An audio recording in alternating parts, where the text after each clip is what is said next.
Hello and welcome to Handmade Originals. Now, usually in this channel I carry out some sort of creative project and then I'm urging you to have a go yourself, to push your creative boundaries. But in this video I'm going to push my own boundaries. So, do you have a secret creative passion? Turns out that I do. So secret, in fact, that I've hidden it from myself. Let me explain. I've been decluttering, and in the process I've discovered not one, not two, but I think at the last count 7 boxes of watercolour paints, which I've kept not for months, not years, but decades. Never really using them, but never throwing them away. Don't get me started on the brushes. I've harboured a secret desire to paint, and yet I never really have. At the same time, we've been clearing my mother-in-law's flat, and what should I discover clearing her flat? But again, loads and loads of paint boxes. So she shares that same secret hidden desire to paint as I do. So I'm wondering, maybe that applies to some of you as well. Not necessarily wanting to paint watercolours, but whatever your private secret project is, whether it's you want to write a book or invent something, start a YouTube channel, learn to sing, you get my drift.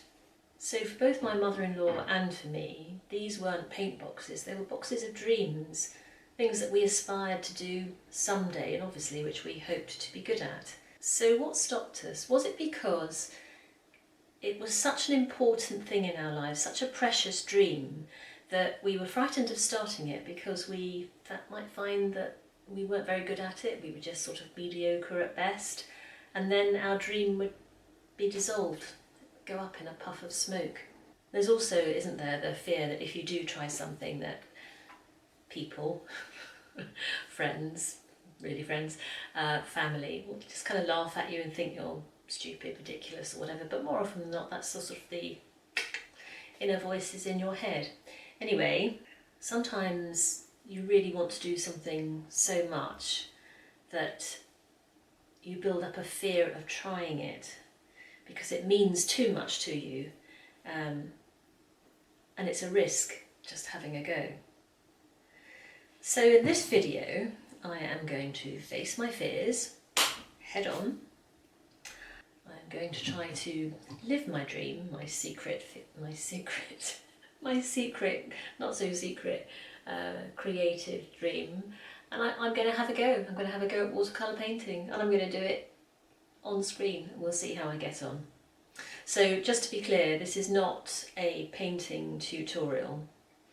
This is a demonstration as to how you and I can actually start living our dream, whatever that private creative dream might be. So whether you want to invent something, write something maybe, start a YouTube channel, sing, learn a language, play an instrument, whatever, I'm hoping that this will resonate with you. Just by the by, I have no expectation of being immediately brilliant, so don't hold your breath. Although I think kind of secretly, I think, I hope I am, but realistically that's not going to be the case. And I do often think about Tiger Woods, who, when someone said to him, you're really lucky, said, actually, do you know, I find that the more I practice, the luckier I get. Well, I think that's true of anything in life. I mean, nobody comes along who is immediately brilliant. You learn techniques. No one is immediately brilliant at anything. You might be good, you might have some talent, but the biggest room in the world? Room for improvement. Right, I'm going to do the hardest thing. I am going to make a start. Like pushing a boulder, I'm told that getting started is the hardest part, and once you've got a bit of momentum, it's easier to keep going. Right, enough chat.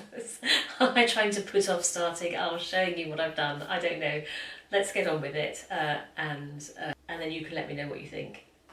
So on the 10th of February in 2024 this year, that is the beginning of the new lunar year, and this year it is, or it will be, the year of the dragon. So my subject matter was going to be, or is, dragons.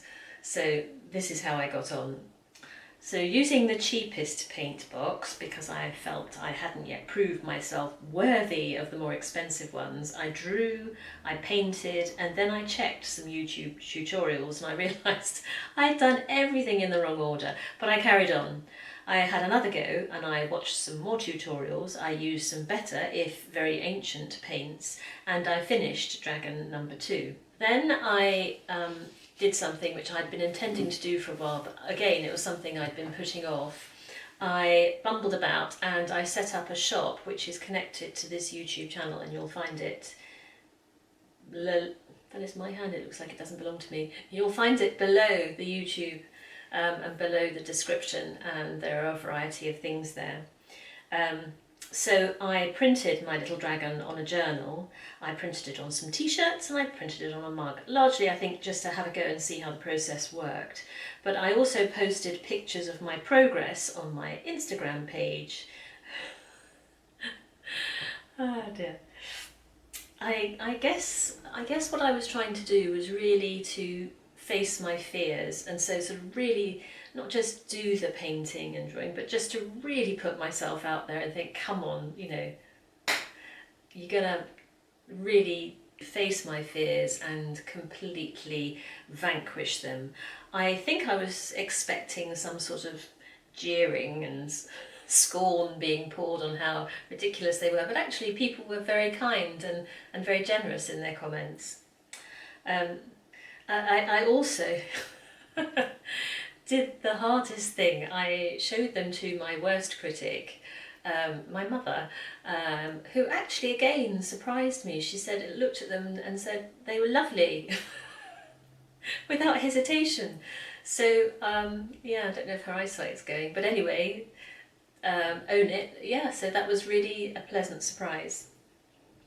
In my head, I guess I had been expecting, that's, you know, that's childish or whatever, or something like that, I don't know, but it was really encouraging actually. And so the interesting thing is that my inner critics have now moved from that's rubbish, don't give up your day job, it's really childish, to not terrible. So I wonder, am I alone in having these really harsh inner critics who seem to be really mean, frankly? But anyway, for painting at least, I think I'm getting them a little bit under control. Do you have them? I don't know. Is it just me? Let me know. Am I not alone? Please tell me. So anyway, don't get me wrong. I'm not fishing for compliments here.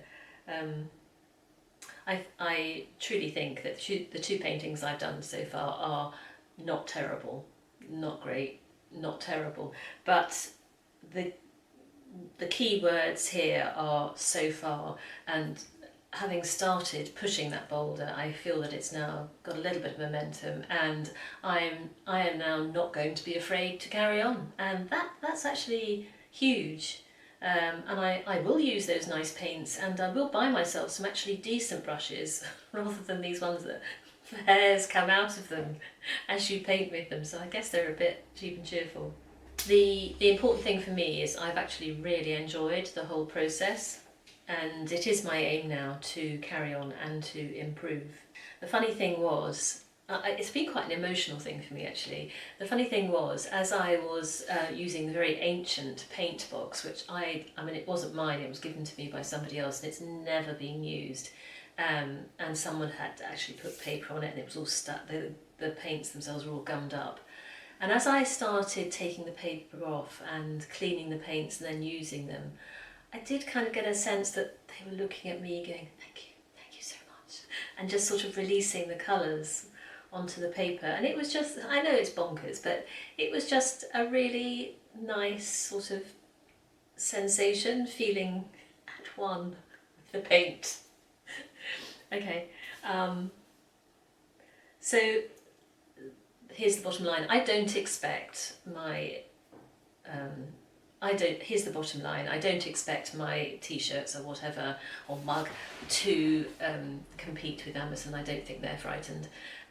But I am pleased that I made a journal, because it did occur to me that actually that might be something that you would quite like to buy for yourselves. Not because you think, oh wow, that's such a fantastic painting, but because having seen this video, you know what that painting represents.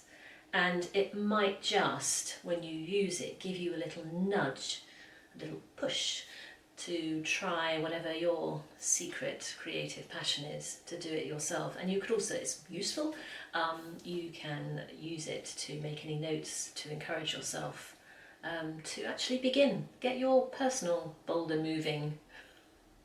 Have a go yourself. As we all know, if you don't start something, you can't fail at it. And if you do start something, you might well make mistakes, but embrace them, learn from them. Use your notebook. Use your notebook to learn from them and tell yourself what to do differently next time. And I hope that this personal little journey of mine encourages you. Have a go yourself.